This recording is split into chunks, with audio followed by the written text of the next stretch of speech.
I don't know why, when I have a perfectly good brand new pair of gloves just there, I continue to wear these old crusty ones. Welcome back everyone. This time round we've got another race recap video. This is week 1 of Tour du Zwift. We are on turf and surf in the Mercury Islands. This is a 24.7 kilometer race with 198 meters of climbing.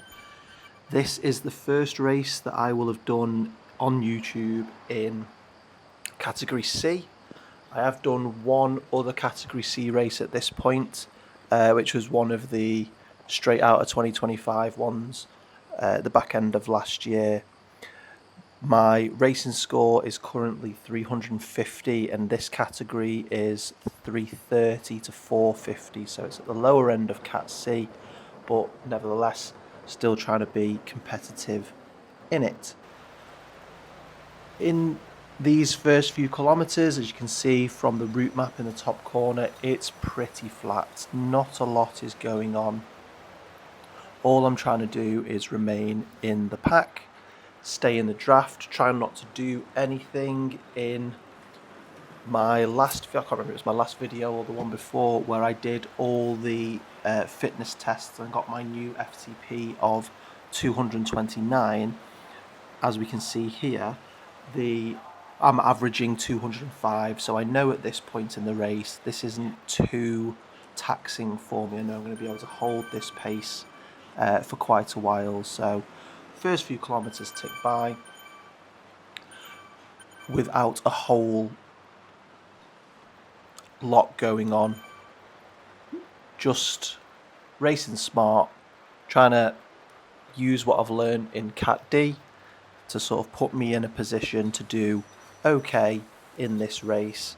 As I said before, it's my first race in category C, so I'm not trying to get on the podium or anything, just want to finish strong. And when I started this race, I had an ambition of finishing in the top half, so 63 people started this race, so anything 32nd 31st and above I'll be pleased with at the end. So still going now, up a little hill, putting in a little spike of power, high 250s, but still, you can see staying with the group, nothing too taxing, just trying to be clever and conserve energy. So we reach the top and then all come down the other side together. This is the first race where it's not even the front group at this point. Every single rider is still in this group. So this is the first race that I have done that, and I think because it is so flat, it makes it a lot easier for the group to stay behind. But I was feeling confident at this point. Like I say, second race, in category C. But being able to stick with these riders was something that I was quite proud of. So going up a little hill here, group starts to string out a little bit, but it's nothing to worry about, because as we see, we've all grouped back up together again. And like I said at the beginning, these first few flat kilometers, just doing nothing other than just ticking over, just getting by, everyone doing the same thing, staying in the group, drafting, and just waiting for there's two climbs in this race. There's one we are currently approaching, and then there's one at the end, out of the cave. Can't remember what this first one is called, but the first one out of the cave. So here we go. We start the first climb, and this is where the race really starts, because almost straight away we start to string out, and the stronger riders go to the front and go past me, and I start to go backwards within the group. So I'm doing almost 4 watts per kilo here, 240, 260 watts, but there's still 10k to go. So I can't go all out at this point. I can't go flat out, because then I'll have nothing left at the end. I can't really do anything on this climb other than just do my own race. I can't pick out somebody and say, right, me and you, we're going to get a race. We're going to have a race together, because it's just so unpredictable at this point. So I'm just trying to stay within myself, not blow my doors, pop my feather there, try and make life a little bit easier for myself. And then once we get to the top, or even that blue bit within the climb itself, see who's around, see what we can do, and then go from there. Okay, so we've peaked, we've finished the climb, and here we go. Here we've got Bowman. So as you can see, my power's dropped a little bit. I'm just having a little bit of recovery. I'm sitting in behind Bowman, and I decide now, right, this is the race. This is the person that I am going to try and beat. Now, I need to try and get a little bit cleverer, because coming down this descent, I think, right, now I'm just going to try and go for it. There's still 7 kilometers to go, so I'm not really putting in any great effort. And all we really do is just end up swapping places. Rather than me be right behind him and using the draft, he ends up just right behind me and using my draft. So I think in future, if I find myself in this position, all I'm going to do is just sit in behind the rider, for as long as I can, or for as long as they will let me. So rather than get, like, I'm towing him up this hill at the moment, he then tries to go make a little break, but as you'll see in a little while, I do end up just shutting that down. But it is nice to be behind him again and being able to use that draft. But I could have been using it for a fair few more kilometers than I actually did. So he goes off a little bit. I can see my draft indicator is getting smaller and smaller, but we catch up to him, and actually, as you can see here, we are approaching another rider who ends up making this a 3-way race, which is a little bit more interesting. Okay, so Mullen enters the chat at this point, making this a that's really hard to say, 3-way race. And we are 3 kilometers from the end, and now we hit the final climb. This climb is about 1.5 kilometers, so it is something that needs to be paced well. So we've got Bowman up front, and then me and Mullen just behind, and I'm trying to be smart. I've already made that decision about drafting and realised my mistake from earlier in the race, so I'm trying to stay within the draft of these two. But they're actually, if we look there, Mullen's putting out 4 watts per kilo and Bowman's doing just below 4, but I'm doing 3, so they start to pull away a little bit. And as we go further through this climb, they just make that gap a little bit bigger and bigger and bigger. I know I've sort of clawed it back a little bit here, as we can see, but they do just start to pull away as we go through. And that, again, I think is just poor racecraft from my point of view. I was getting quite tired at this point, and I didn't have a lot left in my legs, but I think if I had sat back behind Bowman for those 3 or 4 kilometers where he sat behind me, I think I would have been a little bit fresher going into this climb and been able to sort of almost roll reverse to be the one where Bowman is now.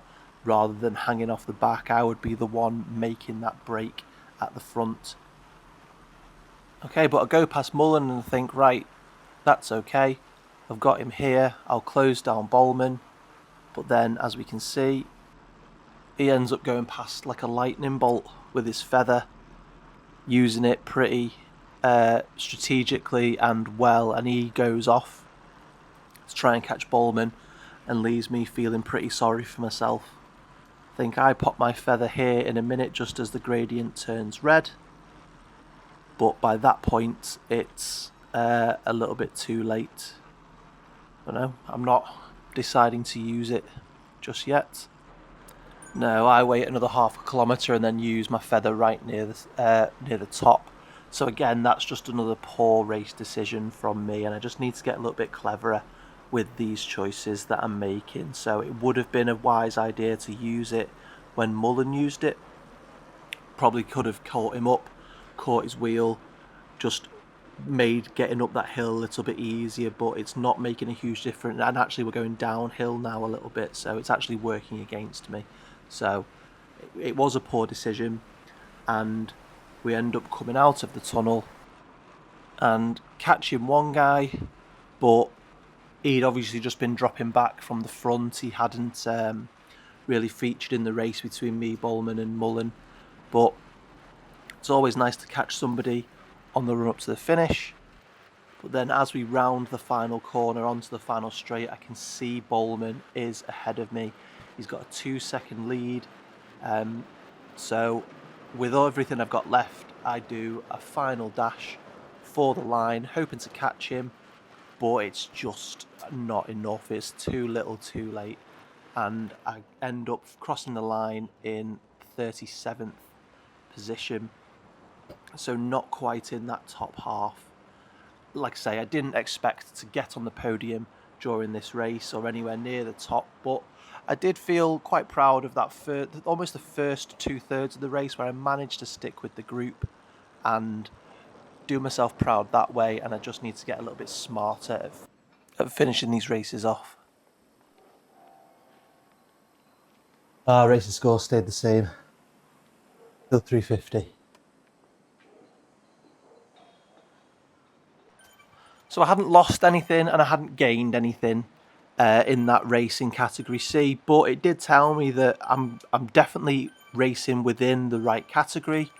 I need to do a little bit of work to get more competitive towards the front, but as I keep saying in all my videos, I am going in the right direction. And what you are seeing now are just a few clips from the other group rides that I've done in Tour du Zwift. So if you've watched my last video, I did say that I wanted to complete the ultimate Tour du Zwift challenge, which is where you complete all 18 routes over the 6 weeks of the tour. So not just one route per week to give you the accomplishment for that. You complete the long route, the medium route, and the long route. And that is what we've got here. So this is the group ride for the medium route. I actually did this one first, and the race I did midweek, that was second. And then we'll see footage again in a second of the long route. So this is what I'm going to be doing each week, and I'm going to be doing it in the same way. So I'll be racing the short route, and then just group riding the medium and the long. Okay, so here we are approaching the end of the medium route, and that was probably my most favourite one of the 3 routes this week. I think that medium one was my most enjoyable.